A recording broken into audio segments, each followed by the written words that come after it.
Okay, so now we're going to do the second test.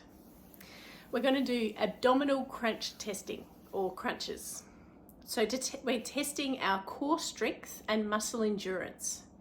So we've already measured the resting heart rate, so you want to add that measure to the record of this test as well. So the reason I've chosen crunches is because I want to increase muscle mass, especially my core. Strengthening core also assists with balance and reducing injury with exercises that require a lot of movement. Having a gauge as to the current level of core muscle strength and endurance in that area gives a good benchmark for future progress. So abdominal crunch testing focuses on the trunk and the hip flexors. It's important that you continually breathe and avoid jerky movements. So you need a measuring tape, a marking tape. You can see my marking tape just here, and I'll explain what they are in a moment. You want a stopwatch and a metronome. You can also use an app on your phone to do the stopwatch and metronome. So the process is, so you lie on your back. So I'm going to do it as I'm explaining it. So you lie on your back. Now, can you see me? Great. So you lie on your back with your back straight. Oh, hang on, there's a table in the way. Let's just move that out of the way for a second. There we go. Perfect.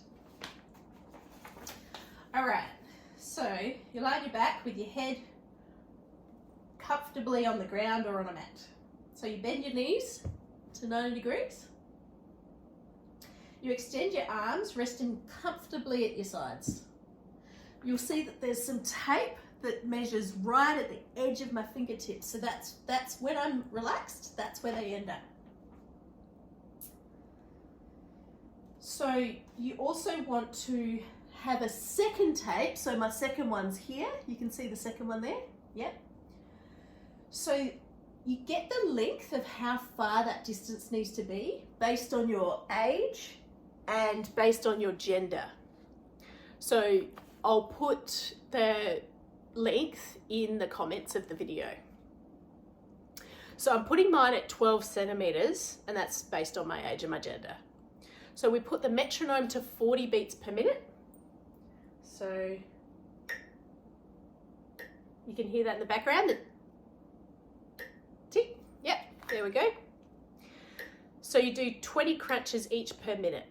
So you curl your shoulders to come off the floor, and your fingers reach the second piece of tape. And you count how many crunches you can do at that rate. So you want to go for as long as you can until you can't do any more at that rate. So up to 75 crunches.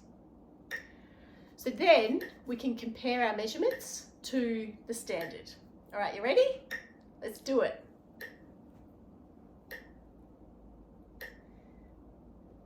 1, 2, 3, 4, 5, 6, 7, 8, 9, 10, 11, 12, 13, 14, 15, 16, 17, 18, 19, 20, 21, 22, 23, 24.